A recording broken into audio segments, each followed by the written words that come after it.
Hello, I'm Dr. Sakima Bey, tribal lawyer, constitutionalist, and all around just good guy. This podcast is going to be centered and focused on the constitutional breakdown, the Declaration breakdown that Congress wrote, the Congress's intent in 1787, that they wrote two constitutions on purpose, deliberately, that they wrote two declarations on purpose, deliberately, and we're going to go into those and go into those aspects of it to explain who wrote them, who's it talking about, and what was the purpose of doing such. Now, right now on the screen, I do a PowerPoint presentation and all this, but now just with the virus and the so-called pandemic, where a lot of people are doing things live stream and podcasts. So this is what we're attempting to do today. I'm a lawyer for about 7 Indian tribes across the country: New Orleans, Tennessee, Mississippi, etc. And I've helped them get there, and Alabama, that's a new one. Helping them get their Indians organizational structure correct, because we are right, but we're not correct. My name is Sakima Ibn Salih El Bey. I am an Indian by birth. My father, my mother, my grandmother, my dad's mother, she was a Choctaw Indian, and my dad and myself. And ever since 9 years old, she's always told me, you're different. You're not like everybody else. You're an Indian. You're special. You're not like other people. She didn't say I was better. She just said I'm different. No different than a person that's from France, Sweden, or Ireland. They're different. All right. So being that that's what I am, I'm a Choctaw by blood. And I went to private law school, indigenous law school, 2000, graduated 2002, from 2000, 2001, 2002 to 3 years, graduated Juris Doctorate, Constitutional Law and Civil Liberties. Since 2002, I've been helping people all the way up to today. So I've been dealing with this subject area for the past 20, 21 years. I know people in government, federal government, state governments, governors, senators, and attorney generals from my dealings with this subject matter and this issue. And in dealing with this, had situations come up, and certain government officials came and approached me about certain things. And maybe one day during these podcasts, I'll go into that whole story and how and what happened. But today our focus is the Constitution. We're going to deal with the Constitution and the Declaration. And on the screen that you should be seeing is one of the lectures. I set up a private law school, a nonprofit, through foundation. As you can see, that is sponsored by the CIS Foundation and the Moore Foundation. The CIS Foundation is a foundation I set up in South Carolina. The Moore Foundation is actually a trust, but I call it a foundation that's set up in Panama. And we're going to be dealing with this subject matter regarding those things. Now, the purpose is to resurrect the American Indian more. Our government, the United States, not the United States of America. Now, when I say the word more, I am not talking about any Moorish organizations. I'm not talking about any more social organizations, not the Moorish Science Temple, not the Moorish Temple of Science, not the Great Seal, or the brothers, the Rise of the Moors organization that was up there. I think it was Massachusetts. Not talking about any Moorish organization. By culture, and I'm going to show you in law, as an American Indian, we are also Moors, but not of these Moorish organizations. Or further, also, there are two types of Indians in law. 86 Code of Federal Regulations, CFR, states that there are two Indians in law: the American Indian, which I am and a lot of us are, or so-called black people, or so-called African American, and then the Native American Indian. Now, Brother Dane Calloway has brought that out very nicely and succinctly, that the Department of Interior, the Civil War ended in 1865. 3 years later, the Department of Interior authorized by policy to allow white persons, and I'm going to show you who they really are. White people or Caucasian, one and the same, to be claimed to be Native American Indian. They had to pay $5 to be put on these various rolls: the Freedom Rolls, the Cooper Rolls, and the Dawes Rolls. So those policies allow for white people to come in to be claimed what is called the $5 Indian, or who are fake Indians. They're not Indians. So what we have is these white persons or Caucasian who signed up to be an Indian, who are not, from 1868 to today, all those different generations of people who may have practiced our American or autochthon American Indian Moor culture are not Indian. Now, so you got people in that section from 1868 to today, 2021, let's say 1890s, 1900. These people that were practicing in our ancient culture, who knew nothing else or know nothing else, are not Indian by blood and are not the original or official true Indian.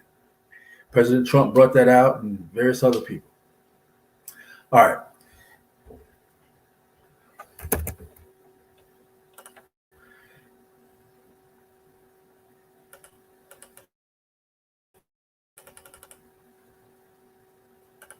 What you're seeing on the screen is a statue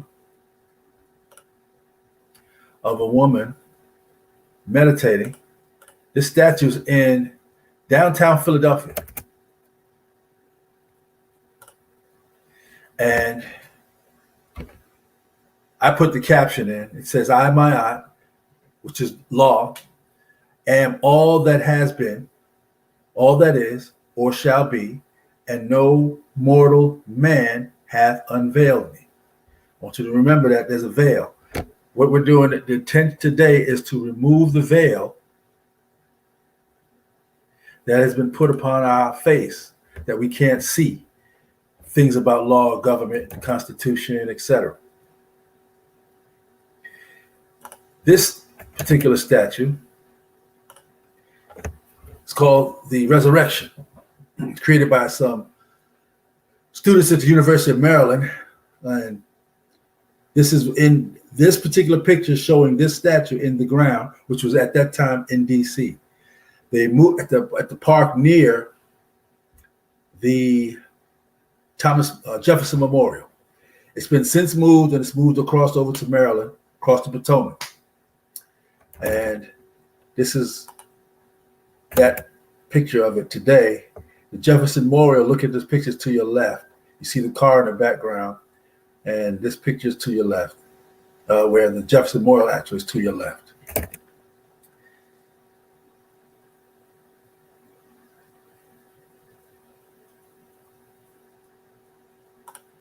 This is a copy, or this is what you should be seeing is the Constitution, which is the preamble. Now, I want to show you. It says the Constitution of the United States in Convention, 1787. "We the people of the United States, in order to form a more perfect union, establish justice, ensure domestic tranquility, provide for the common defense, promote the general welfare, secure the blessing of liberty to ourselves and our posterity, do ordain and establish this Constitution for the United States of America."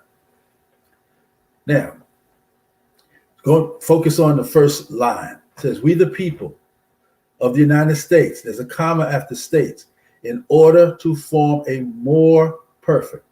Now that phrase, more perfect, does not mean to add to something that's perfect. Because if it's perfect, you can't make it more perfect. And if it's perfect, you can't make it less perfect. All right. So it doesn't mean that. It doesn't mean to add to something that's perfect. All right.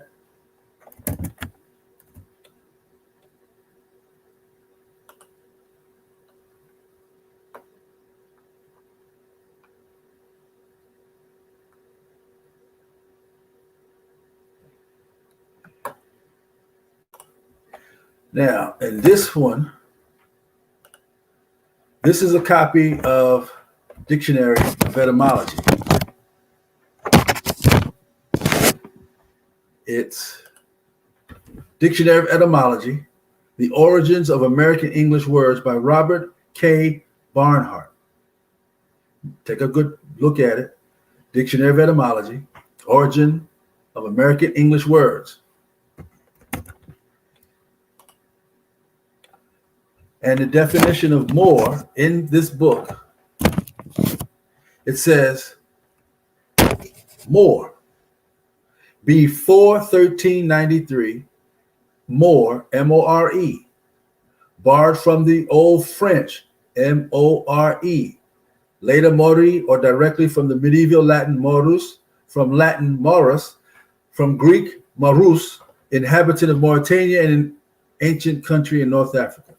From the Middle Ages through the 1600s, Moors were commonly supposed to be black or very dark in color, and hence the word is often found as a substitute for Negro.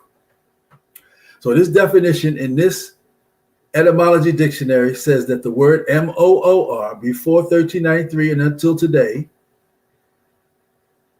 is also M-O-R-E, which is borrowed from the Old French M-O-R-E. All right, so you see that. So now, going back to the preamble of the Constitution,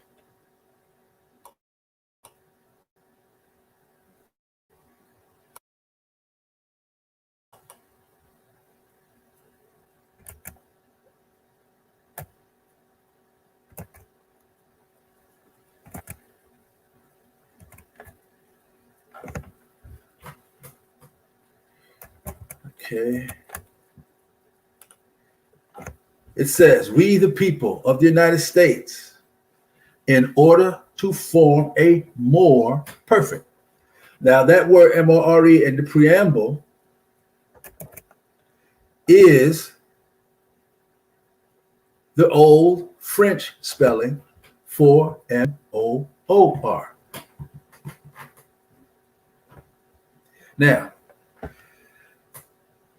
in reading it, it says, we the people of the United States, comma, in order to form a people, the more.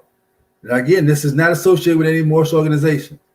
Perfect union, establish justice, ensure domestic tranquility, provide for the common defense, promote the general welfare, and secure the blessings of liberty to ourselves, the people of the United States who are Moors, or secure the blessings of liberty to ourselves, the Moors who are the people of the United States, or secure the blessings of liberty to ourselves,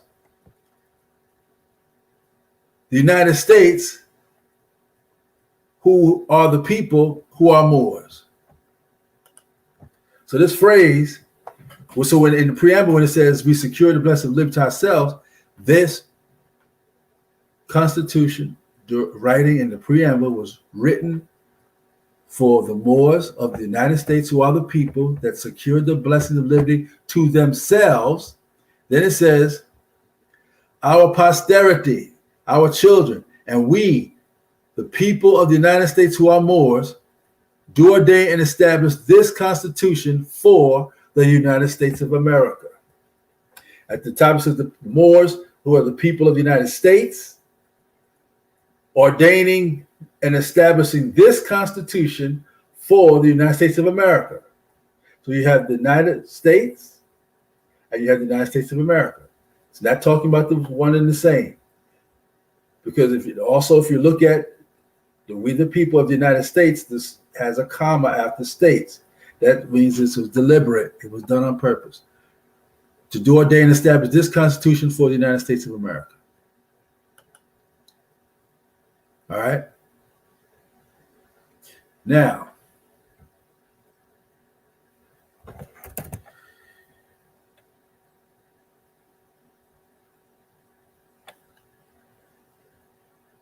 dealing with citizenship,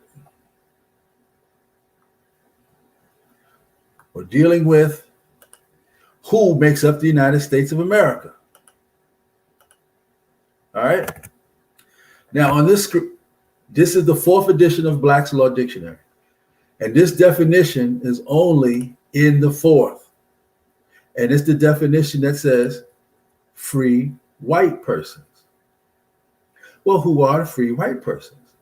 It says free white persons referred to in the Naturalization Act, which we're going to look at in a minute, as amended by Act of July 4th, 1870, has the meaning naturally given to it, first used in First Stat 103, meaning all persons belonging to the European races then commonly counted as white and their descendants, including such descendants in our country. Now, white does not mean what you think it means. We're going to go into that right after this.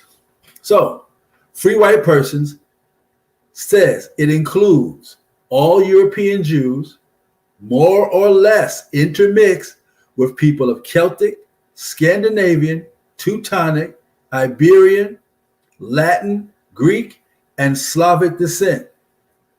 It includes Magyars, Lapps, Finns of Finland, and Basques and Albanians.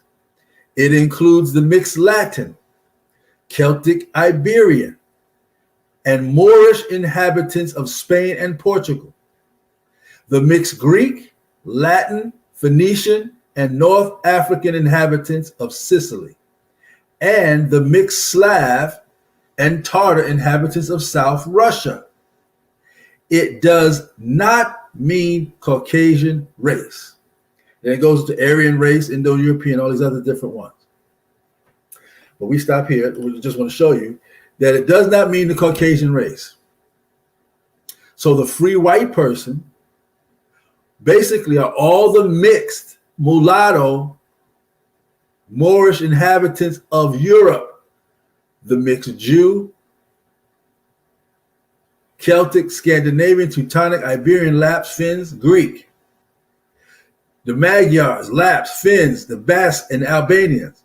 It includes the mixed Latin, Celtic, Iberian, Moorish inhabitants of Spain, Portugal, the mixed Greek, mixed Latin, Phoenician, North African inhabitants of Sicily, which is Italy, the mixed Slav and Tartar inhabitants of South Russia. Does not mean Caucasian race. So since it doesn't mean Caucasian race as free white person, so white person and Caucasian are not free white persons. Now we have what is called the definition of white person. And it says, white person, the Naturalization Act, 1790, says members of the white or Caucasian race as distinct from the black, red, yellow, and brown races. Then all of these different statutes, and then it goes into an explanation. And then we go down to where it's highlighted again. It says, in the legislation of the slave period, persons without admixture of colored blood, whatever the actual complexion might be. Then it gives you the case. So to read it again in short, white person, members of the white or Caucasian race as distinct from the black, red, yellow, and brown races in the legislation of the slave period, persons without admixture of colored blood, whatever the actual complexion might be. All right, so what is that saying? These white persons are in the Naturalization Act of 1790, which it got amended 1870 and 1898. White persons. Naturalization Act. Then it says they're in the legislation of the slave period. Well, what is legislation? Legislation is the writing of laws. And it says in the legislation of the slave period. That's what it says. So in the legislation of the slave period, what were they writing during the slave period? They were writing laws for slavery. And white people or white persons were written into the laws of the legislatures during the slave period. So in essence, the slave laws was written for white people who were made slaves. So white persons were made slaves from the legislation during slavery, which also means this. You got the slave codes, not slave legislation. You have the black codes, and then you have the Jim Crow laws. All three of those are not federal laws. They are state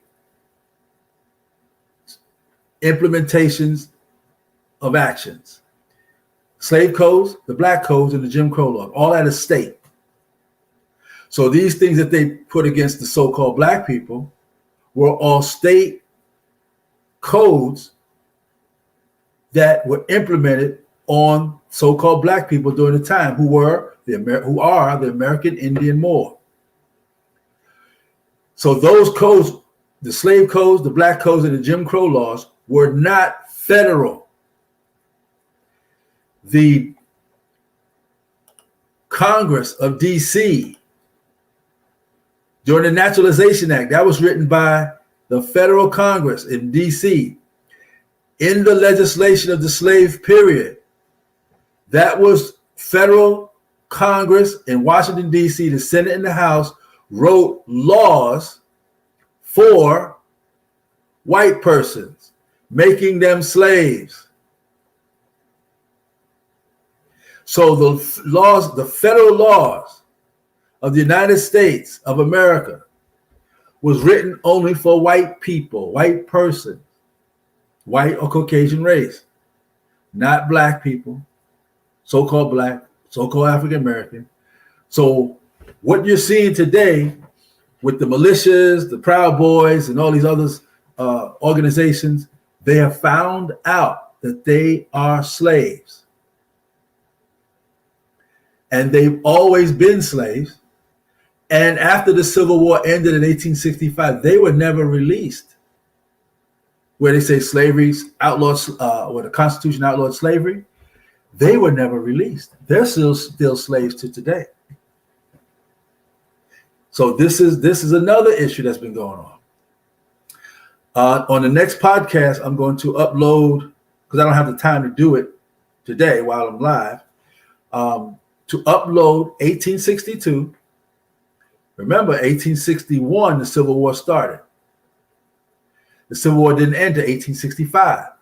So in 1862, there was legislation where they were in session in Congress to discuss the doing away with African descent slavery, slave codes, black codes, Jim Crow laws. But one senator, Senator Craterbaugh, when he got to introduce a bill to also include doing away with Anglo-Saxon slavery, and they ignored him and they hit the gavel and told him he was out of time. He was late from presenting his case. So they said, we need to have some sympathy because white slavery is worse than African descent slavery.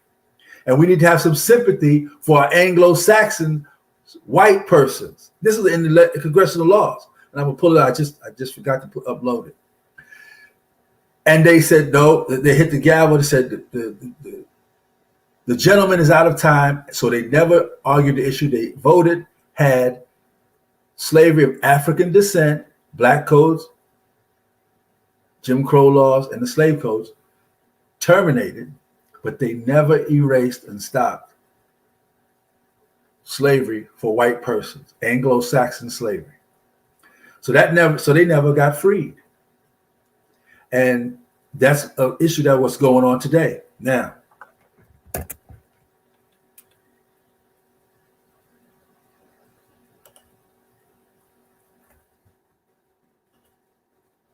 This is the Naturalization Act. Naturalization Act 1798, an act supplementary to and to amend the act instituted, quote, an act to establish a uniform role of naturalization and to repeal the act heretofore passed on the subject. Section 4 of the Naturalization Act, it says, and be it further enacted that all white persons, aliens,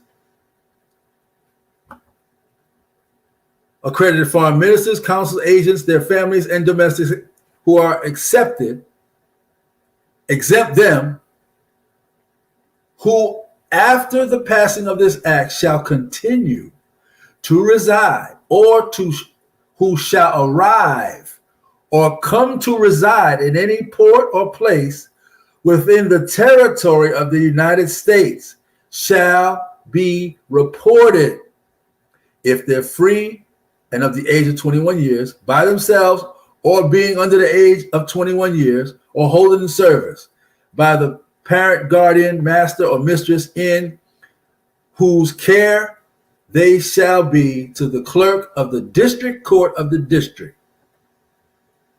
If living within 10 miles of the port or place in which the residency or arrival shall be, and otherwise to collector of such port or place, or some officer or other person. Now, this is the Naturalization Act, and they amended it to hide this. It's still legit and it's still there. They just amended it and just left out certain things, left this kind of thing out.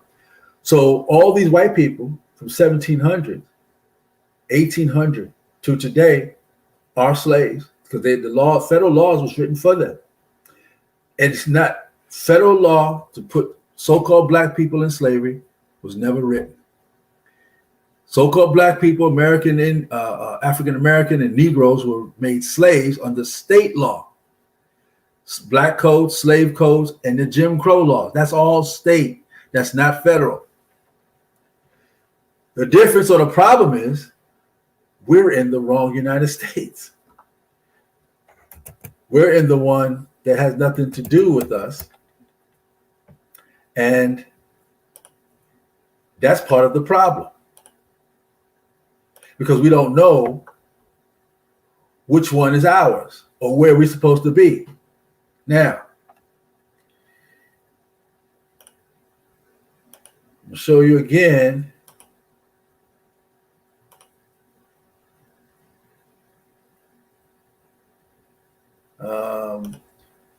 Some more verification of this, so that you can see what I'm saying. Now,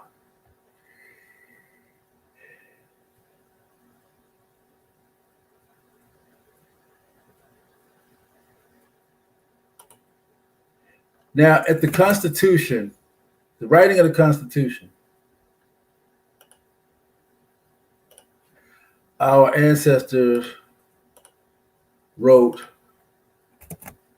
2 constitutions, 2 declarations. This is the Declaration of Independence and the Constitution of the United States of America. Now,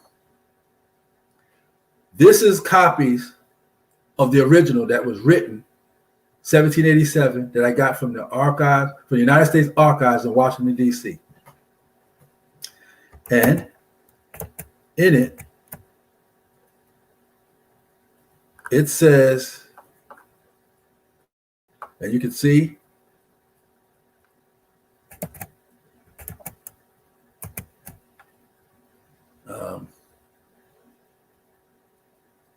United States Printing Office, Government Printing Office, reprinted 1979.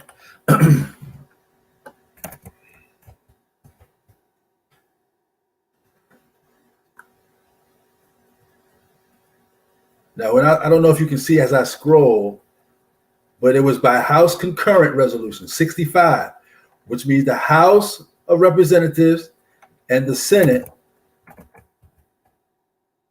concurring, agreeing together to implement this, that there be printed a House document, a revised edition of the Declaration of Independence and the Constitution of the United States, revised under the direction of the Joint Committee on Printing. All right, then you can read that when you go get it. Now, what I want to go to is, this is the notes, showing the congressional notes from Representative James McHenry.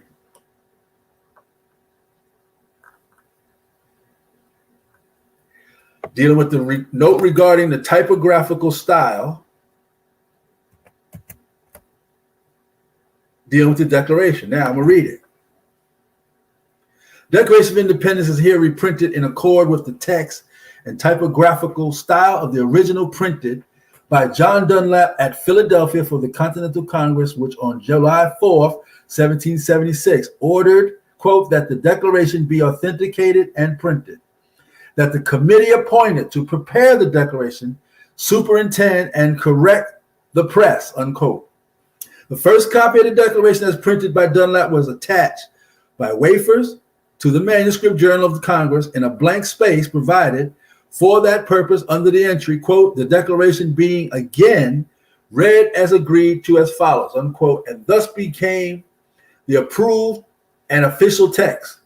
Similar printed copies of the Declaration were by order of Congress sent to the state assemblies and to the commanding officers of the Continental troops for proclamation.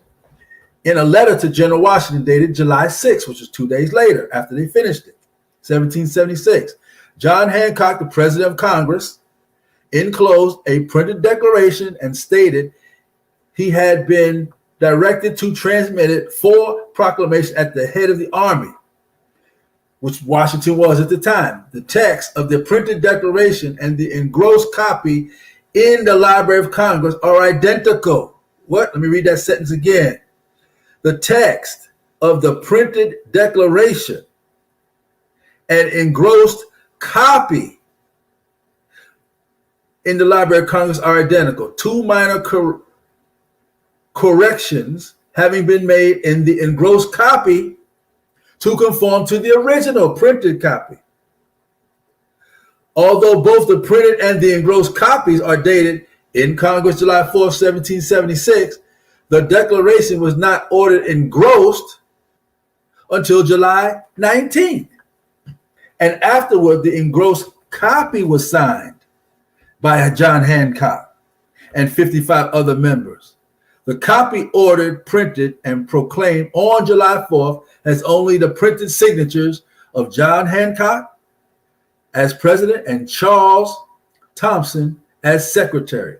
The text of the Dunlap broadside printed with the Carlson picotype to conform to the similar page and present reprint. Carlson's 10-point type has been used. The older style of F has been changed to S because back then F was an S. I don't know if you're paying attention to that. All right.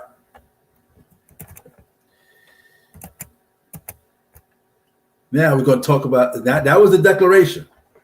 Now this is talking about the Constitution of the United States. It says the Constitution of the United States is here reprinted in accord with the text and typographic style in the final draft printed by Dunlap and Claypool at Philadelphia by order of the Federal Convention in 1787. The original broadside consists of 6 pages, which in addition to the text of the Constitution includes the printed signatures of George Washington and other members as having been done in convention by the unanimous consent of the states present on September 17th, 1787. Now, the Declaration was written, it says, July 4th of 1776. All right. So 1787. The original broadside consists of 6 pages, which in addition to the text of the Constitution includes the printed signatures of George Washington and other members as have been done in convention. 1787, the resolution of submittal, I've skipped around, adopted on that date, and Washington's letter of transmittal to the Continental Congress.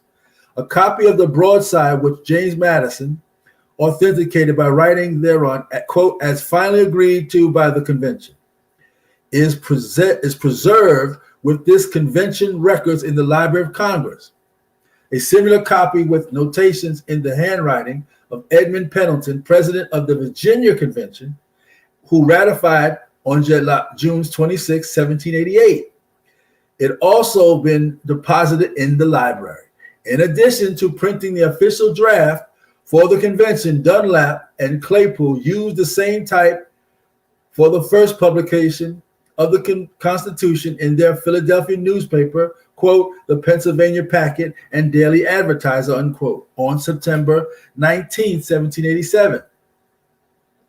The first draft of the Constitution, as reported to the convention by its committee of detail, was, quote, in the hands of Dunlap the printer to strike off copies for the members, unquote, August 4th, 1787, according to the notes written at the time by Dr. James McHenry, who was a representative, a Maryland member who was a delegate for the convention. Madison's report of the convention states that a printed copy of the Constitution was furnished to each member August 6th. Washington filed a copy of this 7-page broadside with the papers of the convention. Other copies are preserved with the Madison and Brearley papers. September 8th, McHenry notes at the convention, quote, the printed paper, unquote, parentheses, the Constitution, was referred to a committee to revise and rearrange. The revised draft was reported by the committee of, quote, style and arrangement on September 12th, and according to the official journal, printed copies thereof were ordered furnished to the members as the text was reduced. There are only 4 large folios in the section printed draft of the Constitution. Now, this is just explaining how it was done. I'm going to go down.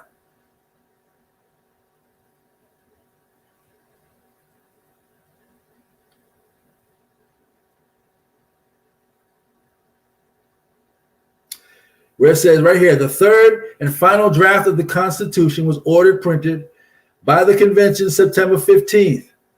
Washington in his diary for that day wrote, quote, concluded the business of the convention all to signing the proceedings and adjourned till Monday that the Constitution which was proposed to offer to the people might be engrossed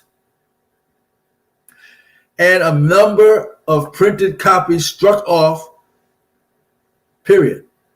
McHenry also wrote in his notes September 15th that the convention ordered 500 copies struck, printed, and under the date September 17th, he further noted members of the to be provided with printed copies. These printed copies were 6-page broadside bearing the imprint of Dunlap and Claypool, one which authenticated by Madison has been used as a quote copy for the present reprints.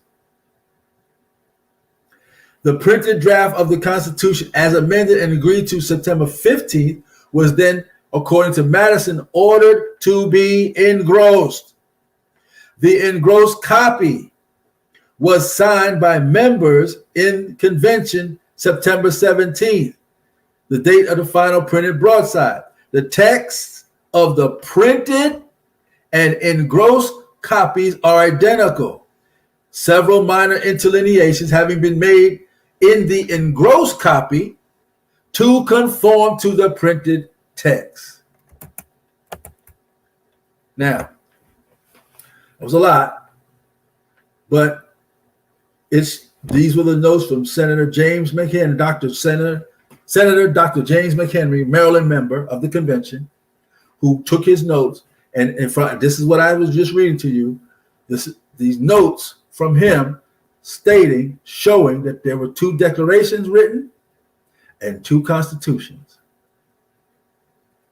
Now, being that these 2 constitutions and these 2 declarations were written not by white persons, not by Caucasian, but by people of the United States who are Moors Indian or Indian Moors. That's in the documents. I just showed you. Now, I don't have any many people on here because this is the first broadcast, so I can't get any questions. But when I do my PowerPoint lectures, I'm showing you these things just like you're seeing these things as well. Now,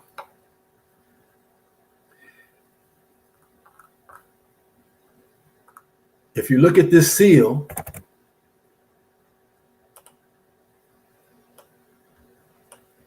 really close, it does not look like the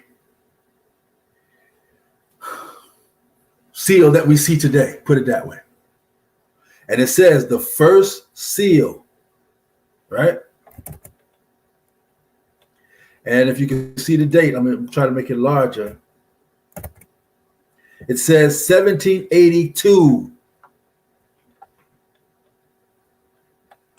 Publication of the Declaration of Independence and the Constitution have been prepared and printed under the direction of the Joint Committee on Printing.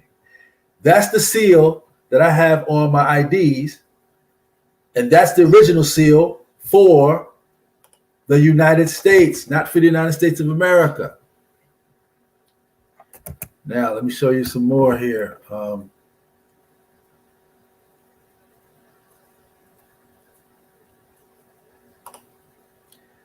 This is the flag of the official flag of the United States. And if you look at these stars closely, you will see 8 going across and 6 going up and down. 8 times 6 is 48. There's only 48 stars here. Now, our flag, if you look at it, is very similar to that one. 8 stars going across, 6 stars up and down. Now, they're also 48. But what's the difference? What's the difference between this flag and this flag? Well, the difference between this flag and this flag are the stars. These stars, if you look at them, are 6-pointed. There are 6 points. This flag, if you look at it, it only has 5 points. Now, the difference between the 2 stars. This star is called an estole. I'm sorry. This star is called a mullet. A mullet.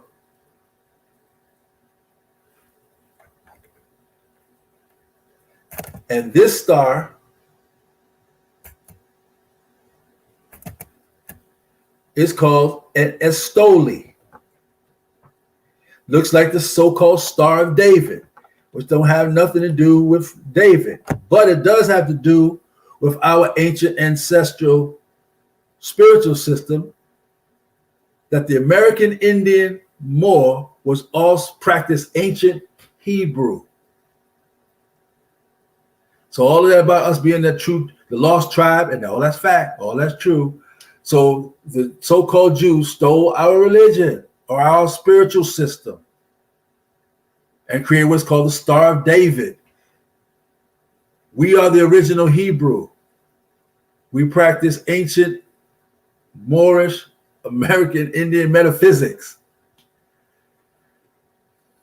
So this is the flag for the United States. And this is the flag for the United States of America. Now, in the preamble,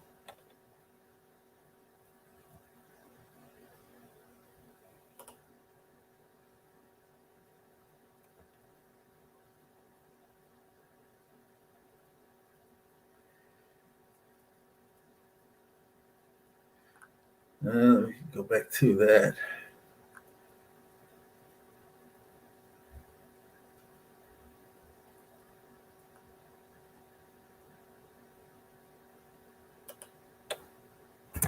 In the preamble of the Constitution, it says, we the people of the United States, and then it says, we the United States of America. Now,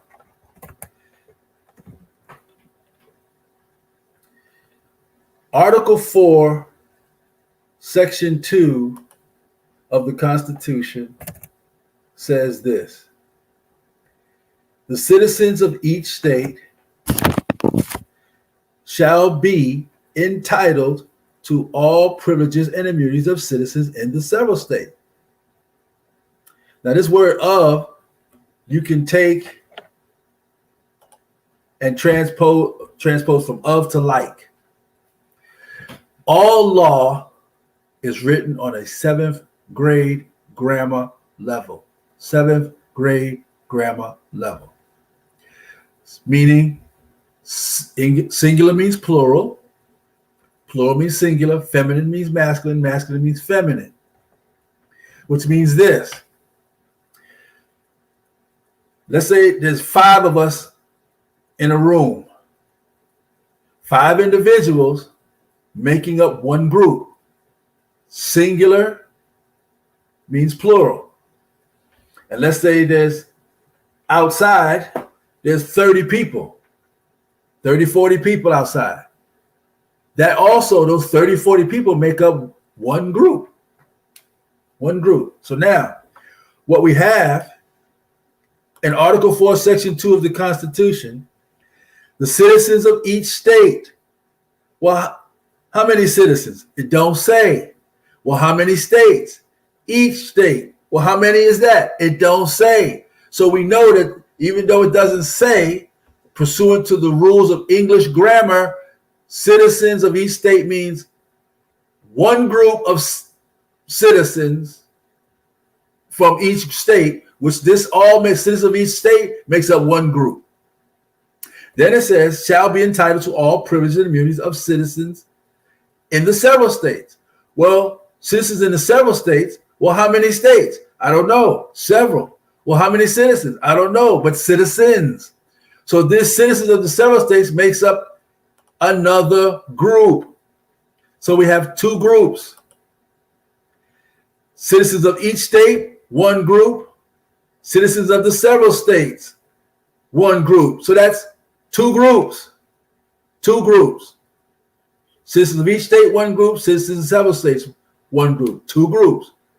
Rules of English grammar, 2 groups. So now we go back to,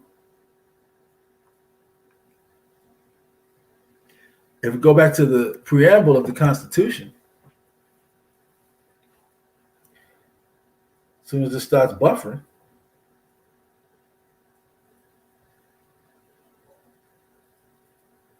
and it says,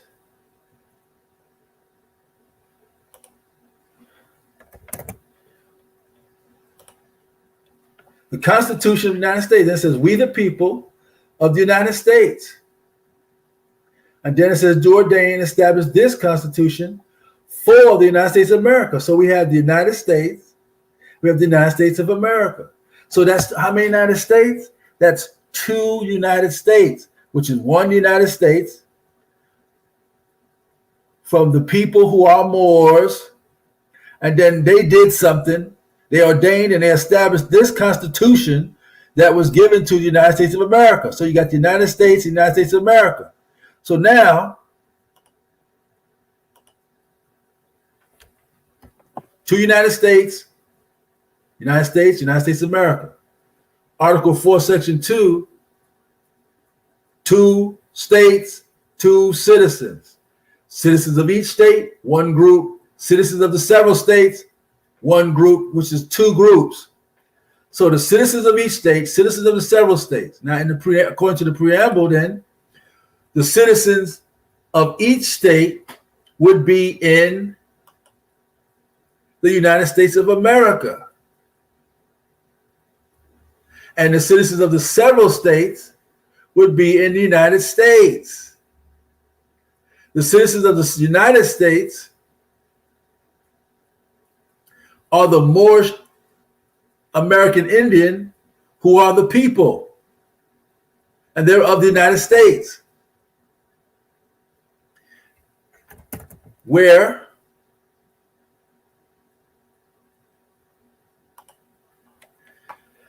the citizens of each state, which would be the United States of America, and the citizens in the several states would be the United States.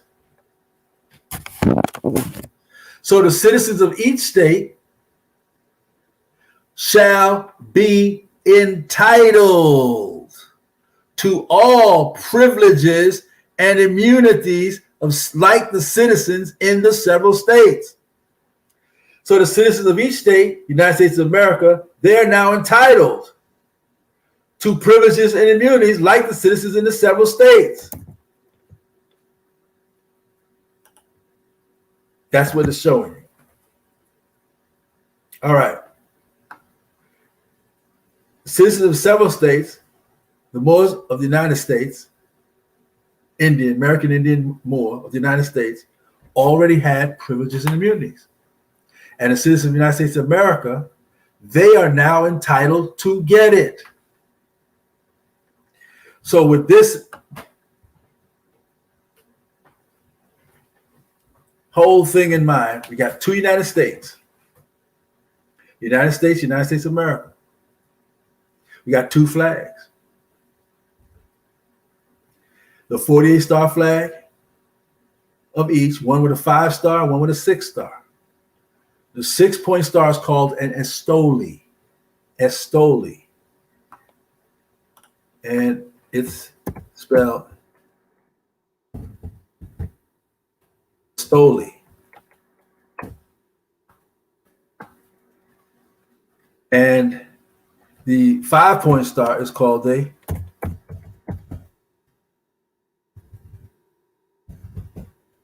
mullet.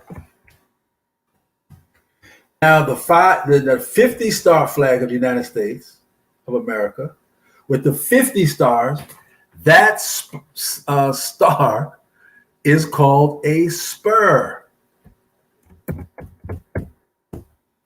Called a spur.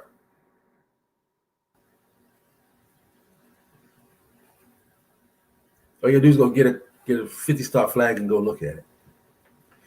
So these are the three flags: the flag of the United States, the flag of the United States of America, and then the present flag of the United States of America, which won the United States flag, 48 stars, 6-point stars. The flag of the United States of America, 48 stars, 5-point stars, and the United States of America, the administrative government, which is the 50-star flag with 5-point stars, which is a spur. Right. So now let's go here.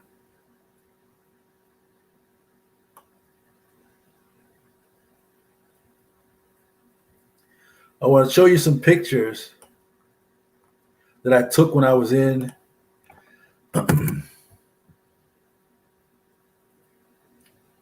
DC and Philly and New York. Now this picture, if you look close, you can see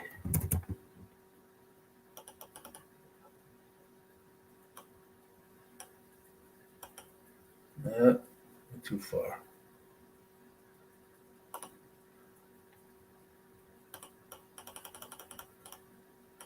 Look at their faces.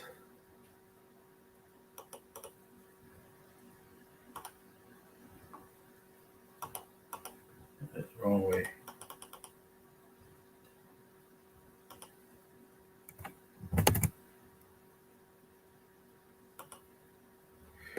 Look close, you can see they look like some so-called black people. You see the brother right here? You got a big old nose. This sister, your breast. It's another sister here. You see her breast over here. There's a brother here holding up this pillar of government, this building. All right. This gets another one over in the corner, a little child, a black, so-called black child, holding up the pillar in the corner here. That again. This is the Supreme Court chambers where it's located. It's in the, this is it. This is the Supreme Court chambers of Pennsylvania. That's me sitting at the chair. That's before I had to groom my locks at one of the judge's chambers in the Supreme Court room. Me sitting in one of the judge's seats, rather. My niece, I took my nieces to show them all this stuff and had them take that picture. This picture is, and those statues are in Philadelphia, Pennsylvania Town Hall, the building with William Penn on the top.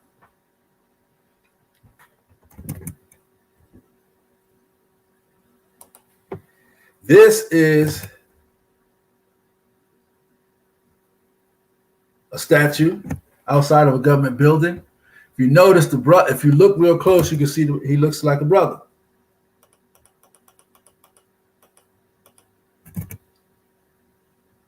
See his hair twist. All right.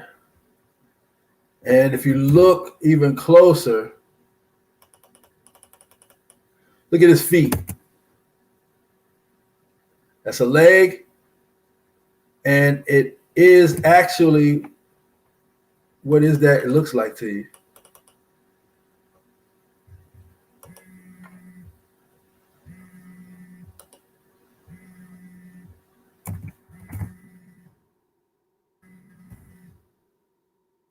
Let me see.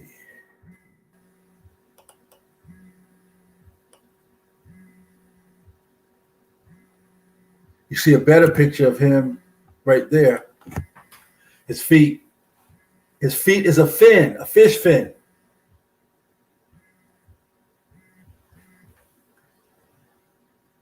And you can see a better picture of his face.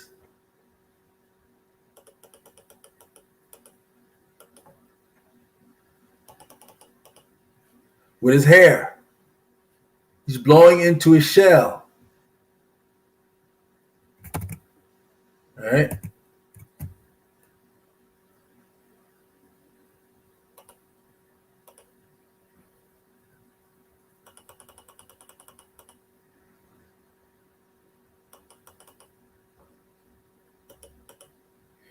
That's him on that side, and there's another brother on the other side, and you see how their heads are tilted to hide their faces.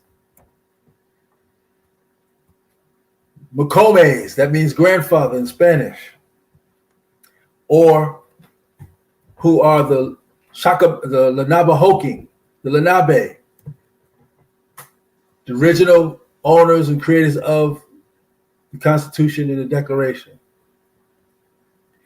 Now, when you look at this picture, that's a sister, and she's sitting on a horse. If you look at you see the horse look like he's laying out.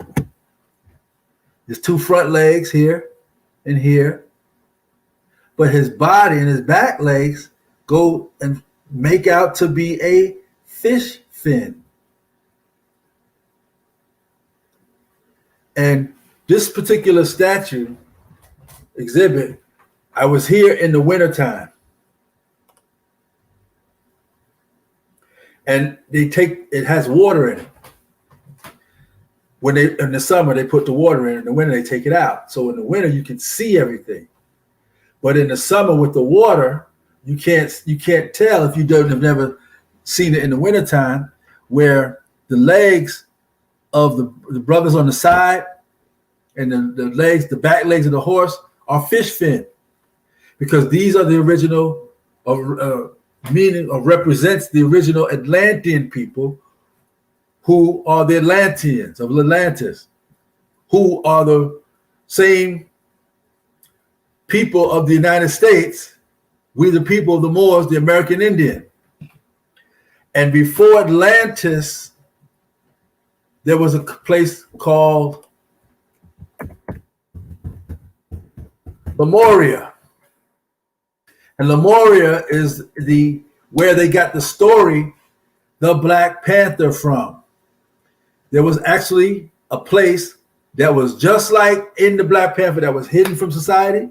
You only can get there through a certain portal, and they had to open it up so you can see it. It was all run by us. Now we're talking millions of years and years ago. That's the type of technology and knowledge that we have and had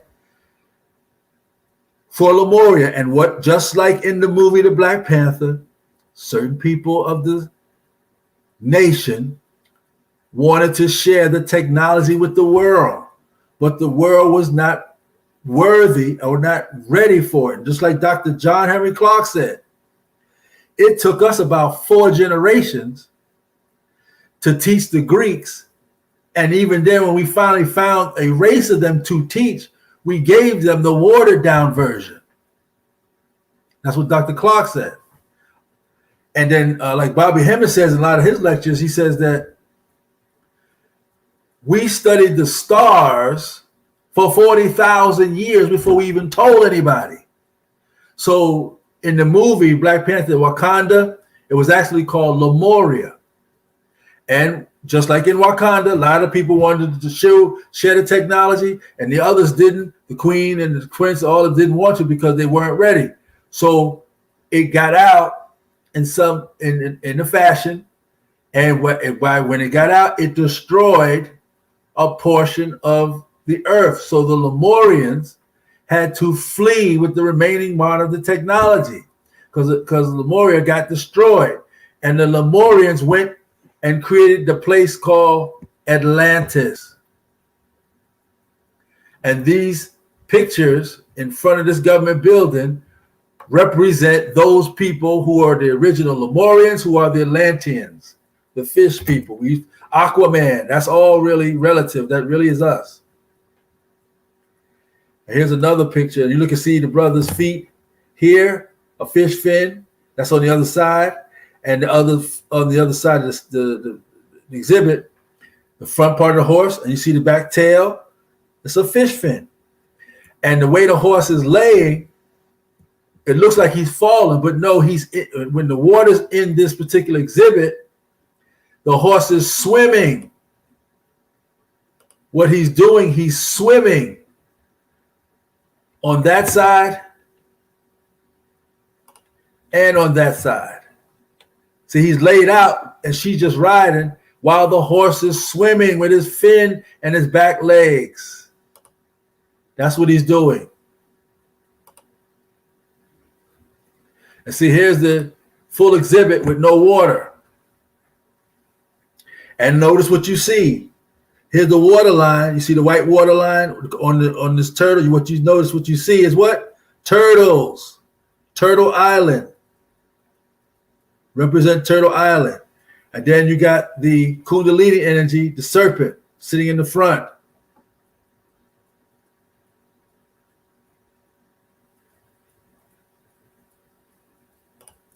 Here's some more pictures. This brother here.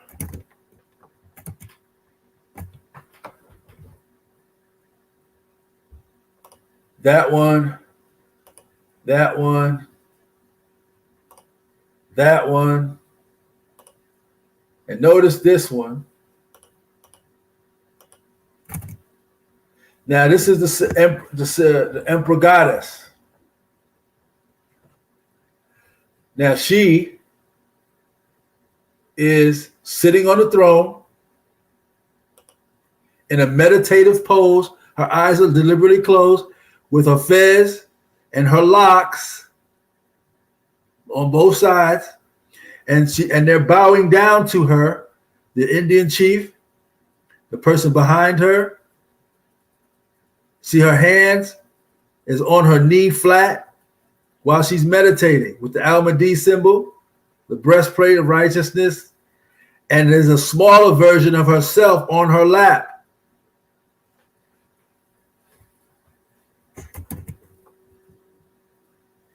This is her from the side.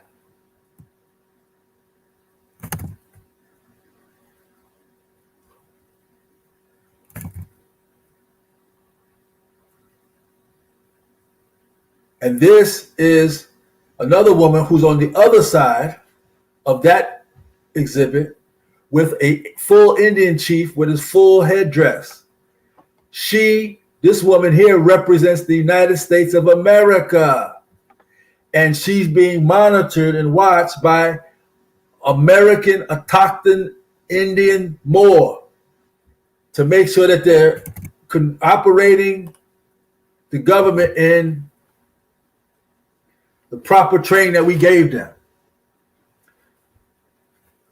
Now, I said earlier in the podcast about the free white person and the Moorish white and the Moors and all of these different things. So that's in the beginning part of this podcast. I'm not going to go back in because it's going to be uploaded to YouTube where you can see the whole thing in entirety. Now, here's another picture of her. The eagle, wolf,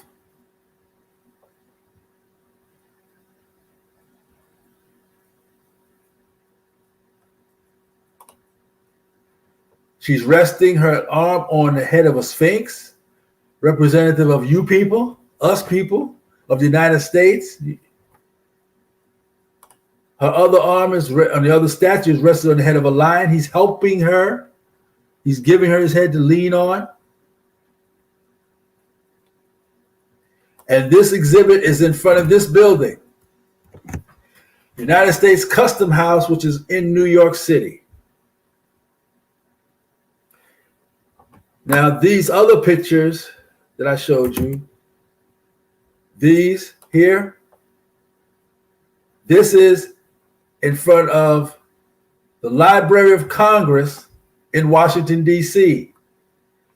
These, again, this is the United States Customs House in New York City.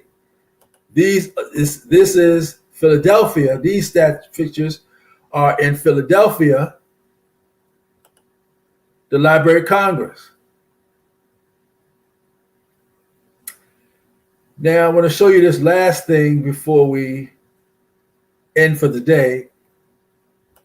This is the Palace of the Hurons, a pamphlet when I was in Panama, where I set up the Moore Foundation, the trust. It says the Palace of the Hurons. This is the president and his wife. This was back in 2008 when I was there. And we got a tour, got to meet him and all that kind of stuff. So this was the pamphlet, and there was a picture of him, right? In this book, it says, the third floor. Take a good look at this picture. And this one and this one. Now, I'll blow it up so you get a good view of it. What do you see here? Looks like Moorish architecture, right? All right.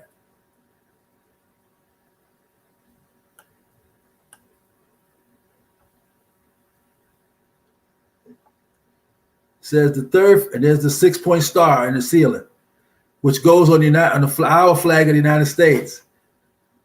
That's why we put the flag or put the star or the 6-point star on our flag, because we're the American Indian Moor, not no Moorish organization. Now, if you look at this on the right, it says the third floor.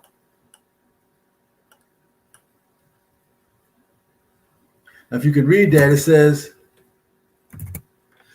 third floor, it is used exclusively as private apartments where the first family joins for relaxation. Noteworthy is the Moorish room, designed by architect Villanueva in the style of the Alhambra and Arawanwes Palace in Spain. There are only 3 Moorish rooms in the world, and this is one of them. And I was there, the Moorish room. So it says If this is one of them, which is in Panama, and then it says there's the other one like the Alhambra in Spain, where would the third one be? The third one, where would the third one be? The third one is right here, called the United States. It's in Washington, D.C., in the White House.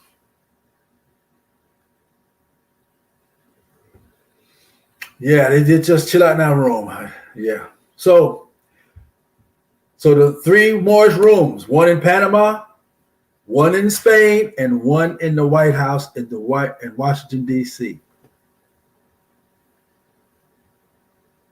Right. So this is just our first podcast. And I hope it was informative, and any misstatements or mismovements or delays, we hope to get corrected for the next one. But we're going to stop here, and I'm going to upload this to YouTube so it can be watched, and put my contact information in. And we're going to continue these, try to do these weekly, at least an hour and a half. May go 2 hours, just depending, because so much information. So I want to thank you for coming. For those that did come and listen and pay attention, we look forward to seeing you again with other podcasts, and we thank you for watching. Thank you very much.